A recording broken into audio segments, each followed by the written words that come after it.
Mr. Mayor, everyone in Galway knows where this bunker is. If there is to be a terrible war, surely they'll come and stampede. Now, has that fact been considered? Well, so far as I know, a nuclear war to be, it means the end of us all, once the bomb falls. And what comes is completely problematic. In 1966, bhí bunker núcleach le tógáil in Gaillimh, agus nos an éileamh vaccine COVID-19. Bhí conspóid mhór an faoin ord tusaíochta a bhain leis. A vocational school is to be built here, and the school itself will incorporate the two-roomed bunker in the basement. The shelter is being built for a mere 55 people, and no one knows exactly who they'll be.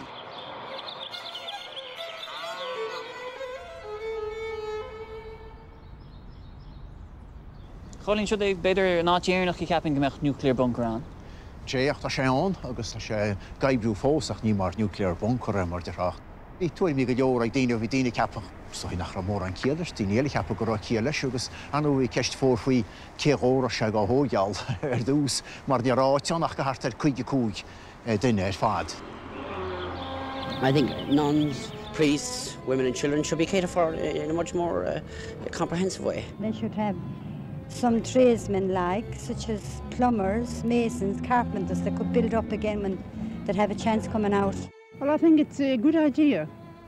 But if the accommodation is not sufficient for the whole population of Galway City, I can't see the point.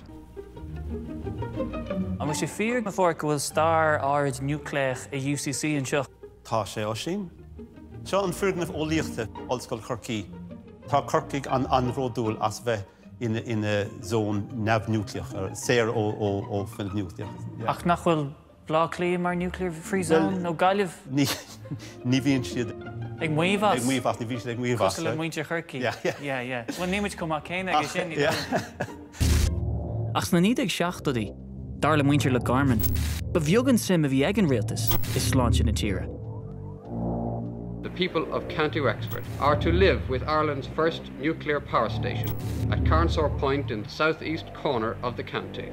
And the then Fianna Fáil government, they thought this was high-tech, this was going to be modern Ireland, you know, their generation's Ard na Crusha.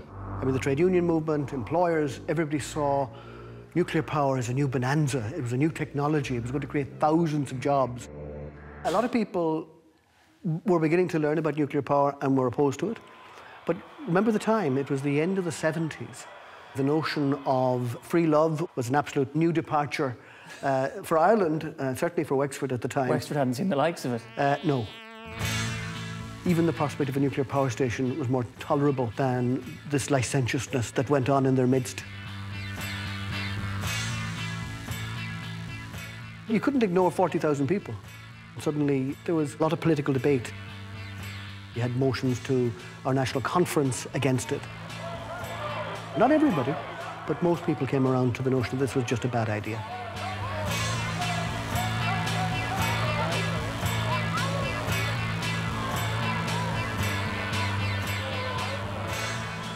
Le linn mo groom scrollal, is sumi scéile le mé maidir le bilúnithe Verica ó Silicon Valley, ag tógáil bunker apocalypticha sa nua héileán.